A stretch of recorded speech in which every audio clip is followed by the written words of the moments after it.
अभी पूर्व में महाराज जी ने कहा कि लंका में जब हनुमान जी महाराज गए तो मन में विचार किया कि ये जो जगह है ये निशाचरों का स्थान है, दुर्दानतों का स्थान है, दुष्टों का स्थान है।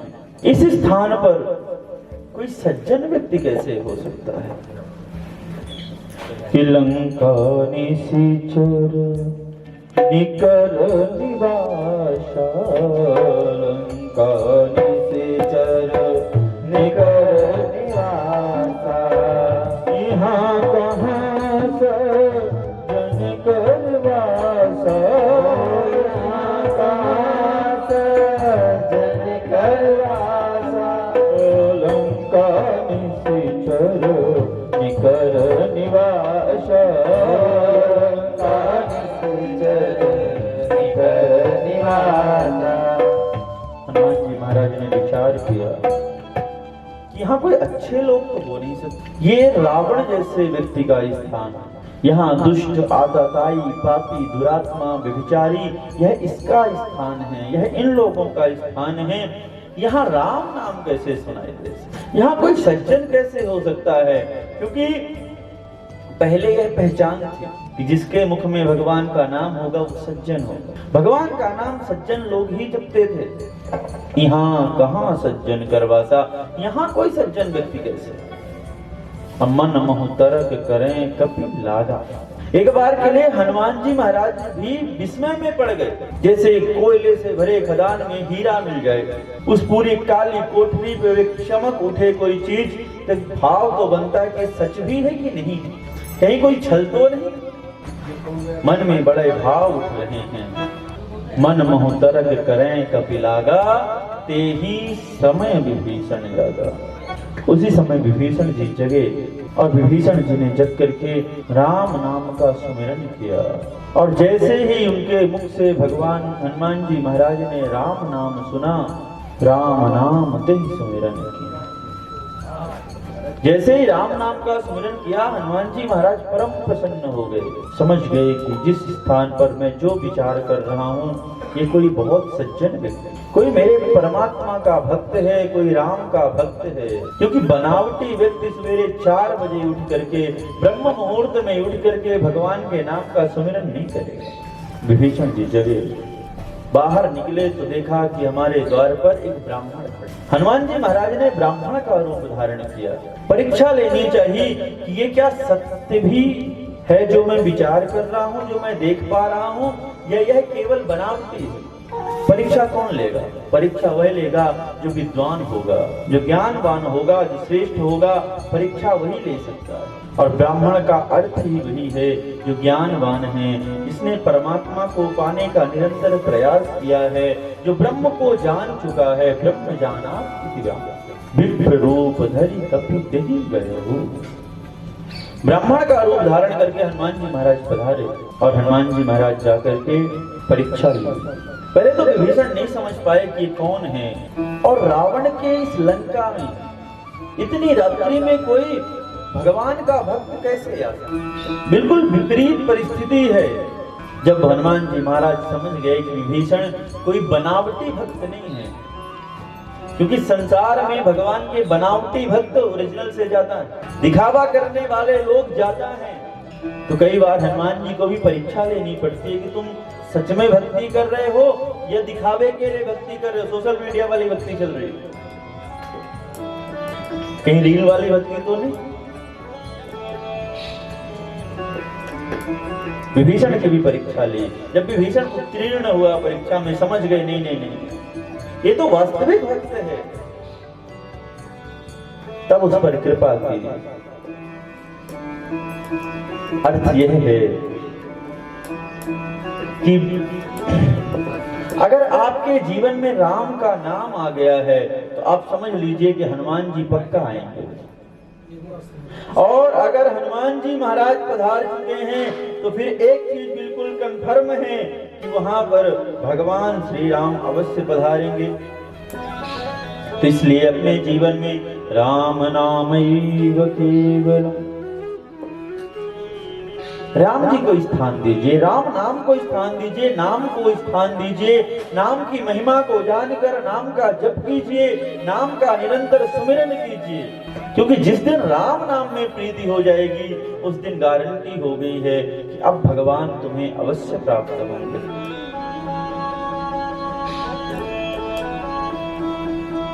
थोड़े समय तक विभीषण जी और हनुमान जी महाराज की चर्चा चली।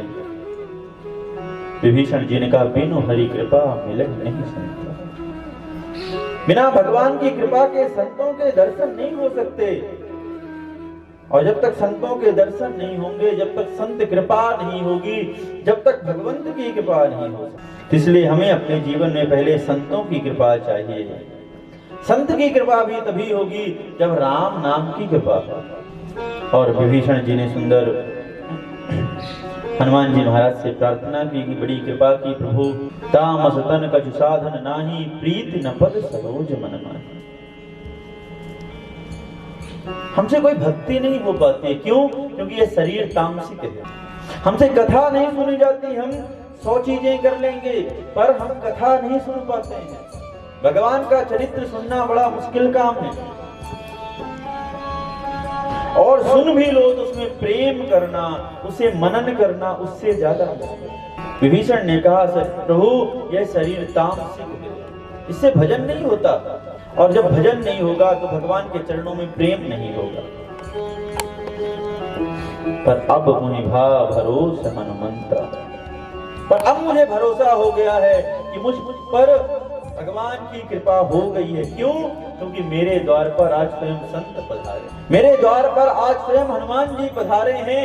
मतलब ये बात पक्की हो गई है कि अब भगवान मेरे द्वार पर पधारेंगे, मुझे अपनी शरणागति प्रदान करेंगे। क्यों? क्योंकि राम दुआरे तुम रखवारे, राम दुआरे तुम रखवारे, होत न आज्ञा बिनु पैसारे, होत न आज्ञा बिनु पैसारे।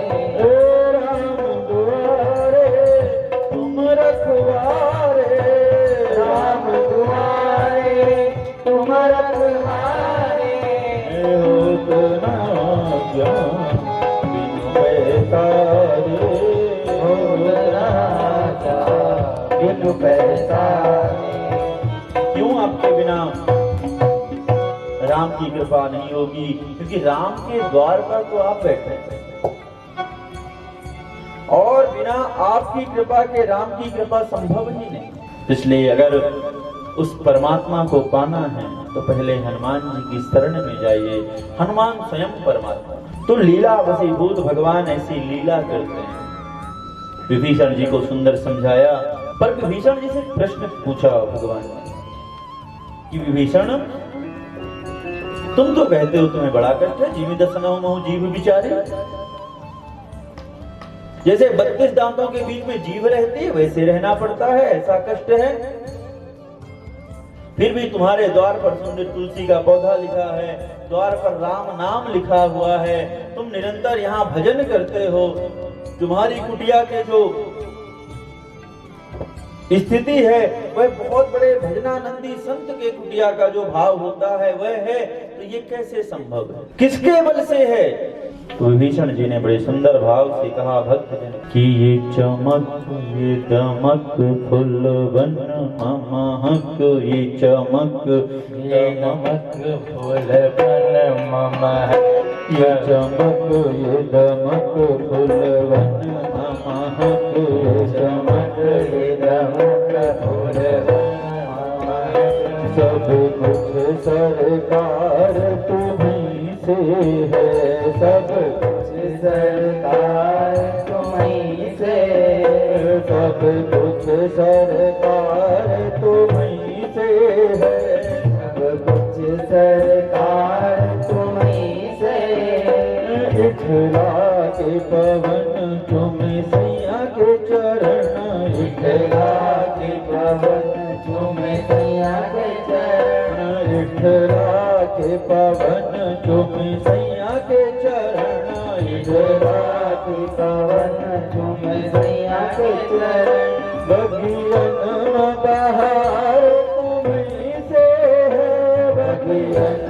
बहार तुम्हीं से। चमक ये दमक फूलवन महक ये चमक दमक फूलवन महक। सब कुछ सरकार तुम्हीं से है। सब कुछ सरकार तुम्हीं से। और इस भजन को हमारे इंदौर के प्रसिद्ध गायक सुधीर व्यास जी ने गाया है। बड़े सुंदर भाव हैं उनके।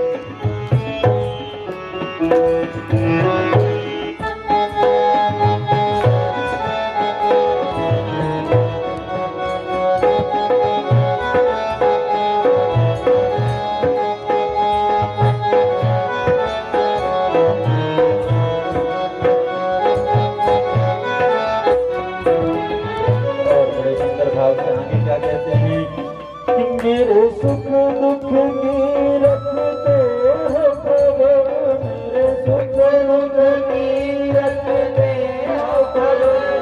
मेरे सुख दुख की रखते हो खबर।